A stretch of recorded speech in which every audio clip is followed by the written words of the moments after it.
Poodle, Chihuahua, Bulldog, sampai anjing satu ini yang bentuknya kayak sosis. Ternyata ada sampai 450-an jenis anjing, padahal kucing contohnya cuma punya 73 ras. Kenapa bedanya sampai sejauh itu? Dan ya, kenapa bisa ada banyak banget ras anjing?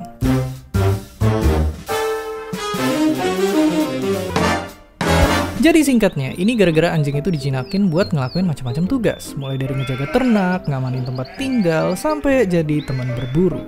Beda sama kucing yang dijinakin karena mereka lucu. Bahkan ada penelitian yang bilang kalau sebenarnya manusia itu nggak ngejinakin kucing dengan sengaja, tapi mereka duluan yang ngedeketin kita biar gampang dapat makanan.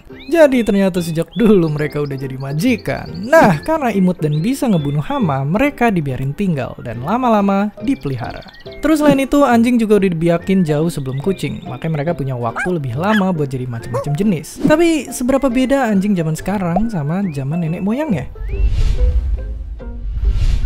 Intinya beda banget. Nenek moyang anjing aslinya agresif, tapi mereka yang lebih ramah punya keuntungan, lebih mungkin untuk dipelihara manusia. Seiring waktu, sifat, kebiasaan, bahkan gen mereka jadi akhirnya berubah. Dan lama-lama banyak juga orang yang ngebiakin anjing biar punya ciri tertentu yang sebenarnya bisa bahayain anjing.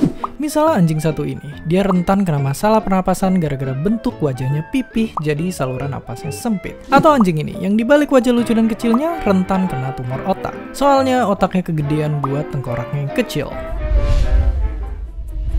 Lucunya di sisi lain, kucing dan nenek moyangnya sekarang nggak jauh beda. Karena ya, lagi-lagi mereka, si kucing ini nggak dijinakin buat ngerjain tugas tertentu. Mereka jadi juga nggak perlu nyesuaiin fisik dan sifat biar jadi sesuai sama kebutuhan manusia. Macam-macam bentuk kucing baru muncul di akhir abad 19, tapi secara umum bentuk mereka ini nggak banyak berubah sama sekali. Bedanya kucing zaman dulu lebih berotot, beda sama kucing gendut pemalu sekarang yang ada di belakang rumah.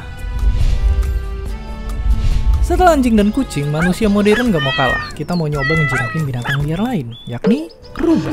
Awalnya ada seorang ahli yang pengen niru proses domestikasi anjing dengan nyeleksi rubah yang paling jinak. Dan hanya dalam beberapa generasi, rubah-rubah ini jadi lebih ramah, bahkan nunjukin perubahan fisik yang mirip anjing. Tapi jangan dulu seneng karena akhirnya kita jadi bisa melihara rubah. Soalnya sampai sekarang sifat liar mereka ternyata masih ada, bikin perilaku mereka sulit dikendalikan. Meliharanya nggak gampang dan harganya mahal. Sebenarnya banyak binatang yang sifat dan bentuknya berubah karena manusia. Bukan cuma karena dijinakin, tapi karena tinggal deket manusia. Kayak misalnya ayam yang jadi lebih besar tapi berotak kecil. Ya, dampak manusia buat macam-macam makhluk hidup lain emang sangatlah besar.